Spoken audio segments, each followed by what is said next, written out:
مسجد میں جب کبھی ہم آتے ہیں تو کبھی دیکھتے ہیں کہ جماعت کھڑی ہو گئی ہے، جماعت کھڑی ہے اور اب امام صاحب رکوع میں جانے والے ہیں، ہم اتنے میں مسجد کے گیٹ پر ہوتے ہیں۔ ابھی امام صاحب کو رکوع میں جاتے ہوئے یا رکوع میں دیکھ کر کے ہماری چال، ہماری رفتار میں تیزی آ جاتی ہے، دوڑ کر کے ہم جماعت میں شامل ہونے کے لیے بھاگتے ہیں، دوڑ لگاتے ہیں۔ تو دیکھیے مسجد میں دوڑ لگانا جائز نہیں ہے۔ اس رکعت کو اور اس رکوع کو پانے کے لیے آپ جو دوڑتے ہیں مسجد میں، اس رکعت کے پانے میں جتنا ثواب ہوگا اس سے زیادہ آپ کے دوڑنے کی وجہ سے گناہ ہو جائے گا۔ اس لیے آپ جماعت کو پانے کے لیے، رکوع کو پانے کے لیے دوڑ نہ لگائیں، بلکہ روایت میں یہ ہے کہ آپ سکون کے ساتھ آئیں اور جو حصہ آپ کو مل جائے اس کو امام کے ساتھ پڑھیں، اور جو حصہ چھوٹ جائے امام کے سلام پھیرنے کے بعد اس کو آپ اپنے سے اکیلے پڑھ لیں۔ اگر آپ آہستگی کے ساتھ گئے، جماعت کی نماز ہو رہی ہے، آپ نے جا کر کے دیکھا کہ امام رکوع میں ہے، تو طریقہ یہ ہے کہ آپ امام کے ساتھ رکوع میں شامل ہو جائیں۔ اگر آپ نے امام کے ساتھ ایک تسبیح سبحان ربی العظیم اتنی دیر پڑھنے کے بعد اگر آپ امام کے ساتھ شامل ہوئے تو وہ رکوع آپ کو مل گیا، وہ رکعت آپ کو مل گئی۔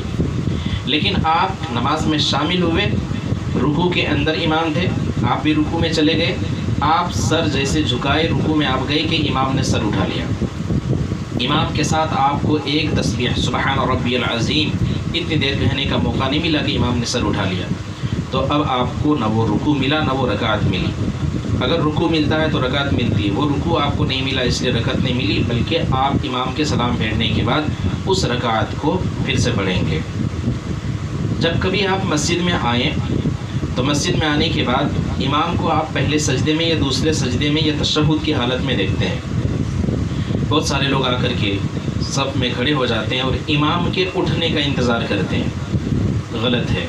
امام کو جس حال میں آپ دیکھیں اسی حال میں آ کر شامل ہو جائیں۔ پہلے سجدے میں ہیں تو آپ سجدے میں شامل ہو جائیں، دوسرے سجدے میں ہیں جب بھی آپ سجدے میں شامل ہو جائیں۔ امام کے ساتھ آپ تشہد میں آپ امام کو دیکھ رہے ہیں تو تشہد میں آپ شامل ہو جائیں۔ آپ ابھی تشہد میں بیٹھے ہی تھے کہ امام صاحب اٹھ کر کھڑے ہو گئے، تو اب آپ التحیات مکمل پڑھ کر کے کھڑے ہوں۔ آپ آئے اور آپ نے دیکھا کہ مسجد میں چوتھی رکعت میں امام صاحب ہے، کسی وجہ سے کسی طرح سے آپ کو اندازہ لگ گیا، وضو خانے میں تھے اور آپ کو پتہ چل گیا کہ یہ چوتھی رکعت ہے اور امام صاحب چوتھی رکعت کے تشہد قاعدہ اخیرہ میں ہے، فجر کی نماز ہے، آپ نے آ کر دیکھا کہ امام صاحب قاعدے کے اندر ہے، تو اب آپ کیا کریں؟ اس نماز میں جا کر امام کے ساتھ شامل ہو جائیں، قاعدہ اخیرہ میں بیٹھ جائیں۔ کبھی یہ نہ سوچیں کہ ہم کو تو اب کوئی رکعت ملے گی نہیں، کوئی نماز تو پوری ہو گئی اس لیے اکیلے پڑھ لیں گے۔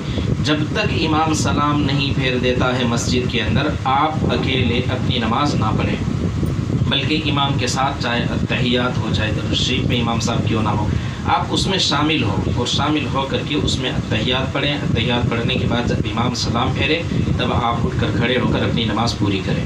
ایک چیز کا اور خیال رکھیں، جب کبھی بھی امام سلام پھیرے تو پہلے سلام میں ہی آپ کو اٹھ کر کھڑا نہیں ہونا ہے۔ اگر آپ کی کچھ رکعتیں چھوٹ گئی ہیں تو امام کے پہلے سلام پھیرنے کے بعد انتظار کریں، امام دوسرا سلام پھیرتا ہے یا سجدہ سہو کرتا ہے۔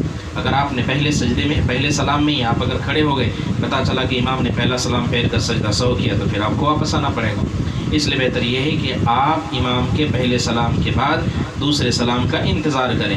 اگر امام دوسرا سلام پھیر رہے ہیں تو آپ اٹھ کر اپنی بقیہ نماز پوری کریں، اور اگر امام سجدہ سہو کر رہے ہیں تو آپ امام کے ساتھ سجدہ سہو کریں۔ یہ نماز کے کچھ مسائل تھے۔ اللہ تعالی ہمیں عمل کی توفیق عطا فرمائے۔